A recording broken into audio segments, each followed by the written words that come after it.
Alright, out of all days, my butt is stocked up with a disability, which I wish I didn't drink water also today. I should have known better. But at least I have a lighter load. Don't have my car no more. Homeless again, back on the streets. Hopefully I get good news tomorrow from this emergency housing. Mind you, I applied for this place before my eviction, in which is still it has been for a long time. It didn't go through or whatever. So once I found out, I applied, and it's been 90 days. Come tomorrow, and of course I don't have a full charge. But anyways, the only person who can fully help you and fully care is Jesus and God. And I appreciate all the people who helped me, because a lot can't help due to the economy and stuff. But it's definitely hard being homeless with a disability. But shelters, I was going to do this domestic violence shelter. Of course, you got to lie and do what you got to do, but they're all full, and it's school time too. And then I got kicked out of one shelter due to sticking up for myself. Then I left one shelter because of my disability. But I'm people waiting for the rapture, but not like people who are homeless or have a disability. And of course, my ex is in prison. I know his release date, but I don't plan on talking to no one. But I appreciate my small circle and all they can help me with. $6,000 for a motel is very expensive, and it was hard because jobs, it takes a while to start places, or my hours get decreased. And I did apply for Social Security, Section 8. Of course, all that stuff takes years.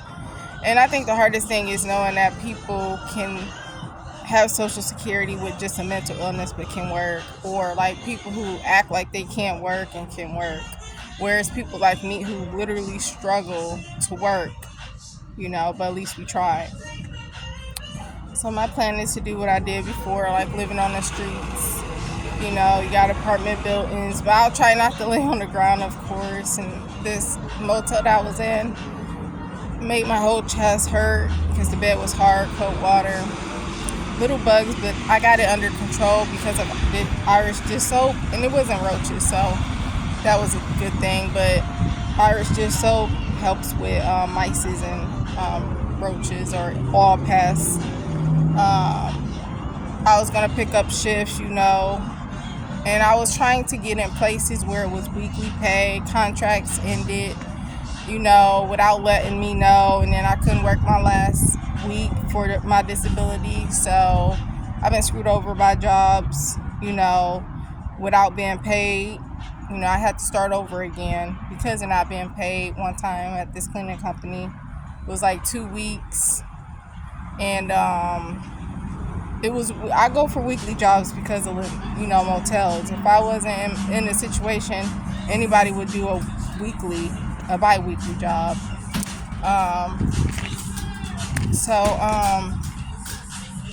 One job didn't pay me for 2 weeks, and it was weekly. One recently was 3 weeks, and it was a weekly job.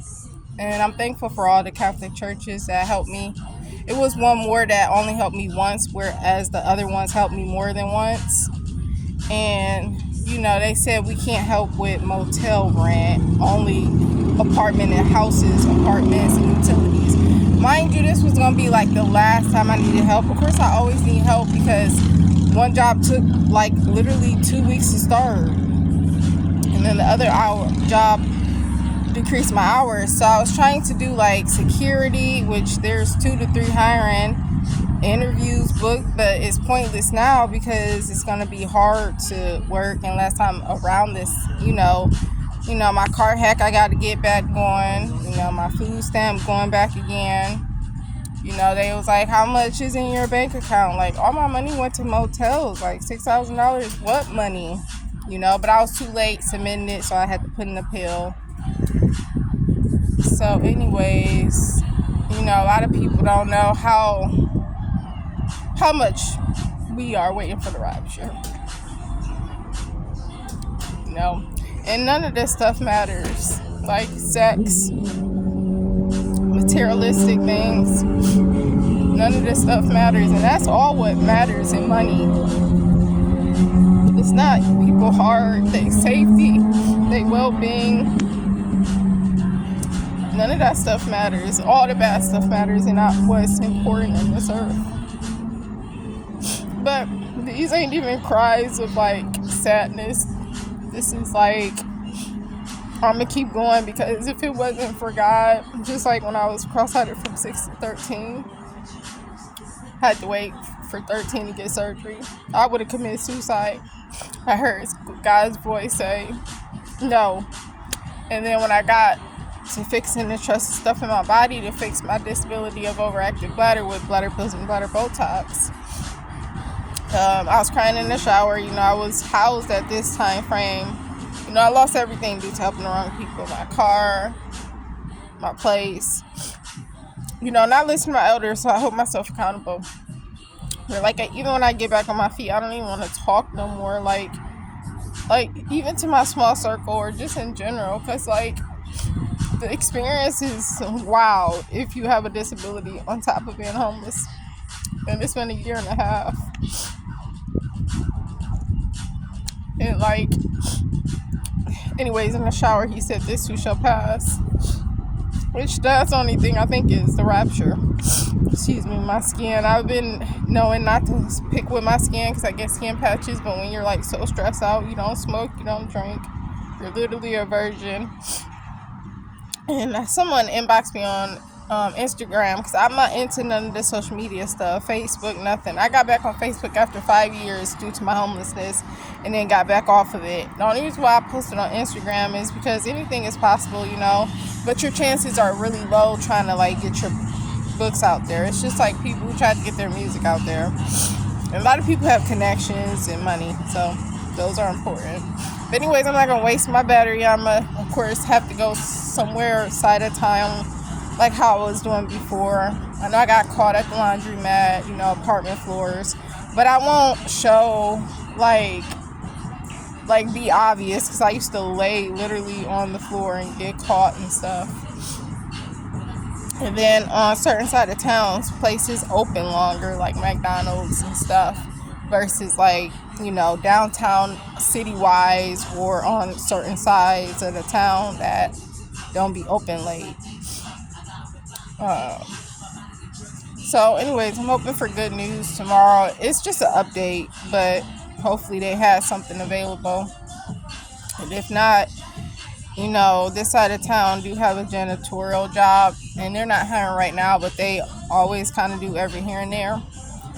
Until my car had get going, I won't even be able to do no weekly job. And I know someone who can give me rides, but with my disability, the last time I worked, living in my car smelled like pee. And that's why I got caught, because of my expired plates. And I was literally waiting for a week check to get paid. I was waiting for a check to get my plates. And mind you, I'm not a panhandler, but I got help with one person doing so without a sign at the license branch to be able to work and stuff. I needed an ID. But leaving behind stuff at motels, and this time throwing everything away that I had left is it's harder than before being evicted and having to. I use my car as a storage, but left a lot of stuff behind as well, of course. So it hits to home. Anyways, God bless.